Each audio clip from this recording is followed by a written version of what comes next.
This week, we finish up ethos, pathos, and logos. These are a key aspect of an academic argument, both when analyzing an argument and when making an argument. Every argument will contain some measure of each of these. Ethos, an argument based on character and credibility. An argument based on ethos claims authority on the subject matter. For example, a heart specialist who is writing an academic essay on heart monitors is a much more credible speaker than an athlete speaking on heart monitors.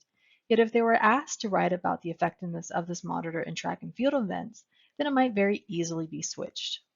Ethos is especially important for politicians.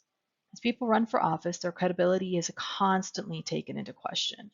Similarly, you must do this in evaluating published arguments as well. Thus, you will question, what experiences does this author have in making their point? Why should I pay attention to this writer? Where in the text does this author establish their credibility? Are degrees earned, experiences had, or jobs held mentioned? Is the text well written?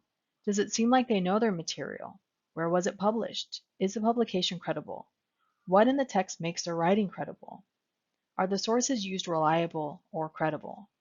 Keep in mind that the facts and figures from a source fall under logos, while the trustworthiness of the source itself, the person, the publication, or the organization falls under ethos.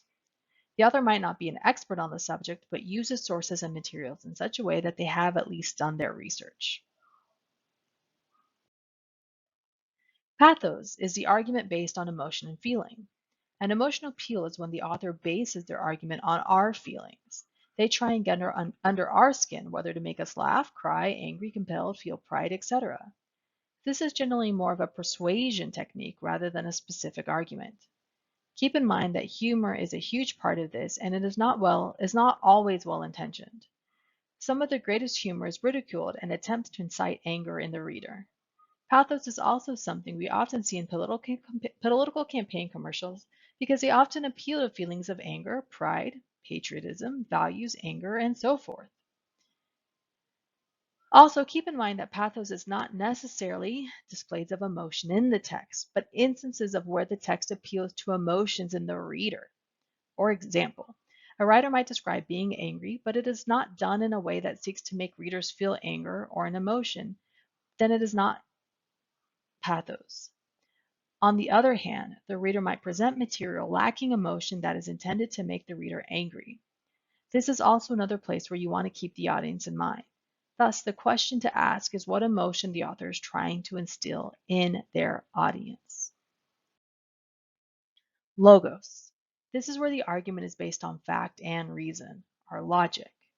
Are the arguments being made in a logical manner? Are they fact-based? Are the facts, figures, and statistics presented truthfully and effectively? New York City, for example, New York City should send its garbage to the moon. This is poor logos, logic, because it's not feasible and it's not logical. New York City should incinerate garbage to generate electricity used instead of putting it in a landfill. This is sound logos. Misrepresenting or overstating what a source is saying is a type of poor logos. For example, many years ago, the late Roger Ebert wrote a review of a particularly inane romantic comedy that he feared that this cloying garbage will become a date night hit. In the ads for the film, they put a date night hit with Ebert's name on it. Poor logos because the material is treated unfairly or out of context. Here is a very emotional Google Super Bowl ad from 2020 called Loretta. I'm going to ask you to pause this video for a second and access that link at the top. You can't access it from my screen, but if you guys can type in the URL into a separate screen and watch it, it's very short, but watch this video and then come back to this, come back to here, and then we can continue on with the lecture. As you can probably tell, this ad relies mainly on pathos as it is a laser focused on emotions, but it also uses ethos by showing Google searches and relying on Google's reputation with searching. This shows that an older person is able to use this product and also establishes ethos. The older man is also making an implied logos argument that the product is seamless and easy to use.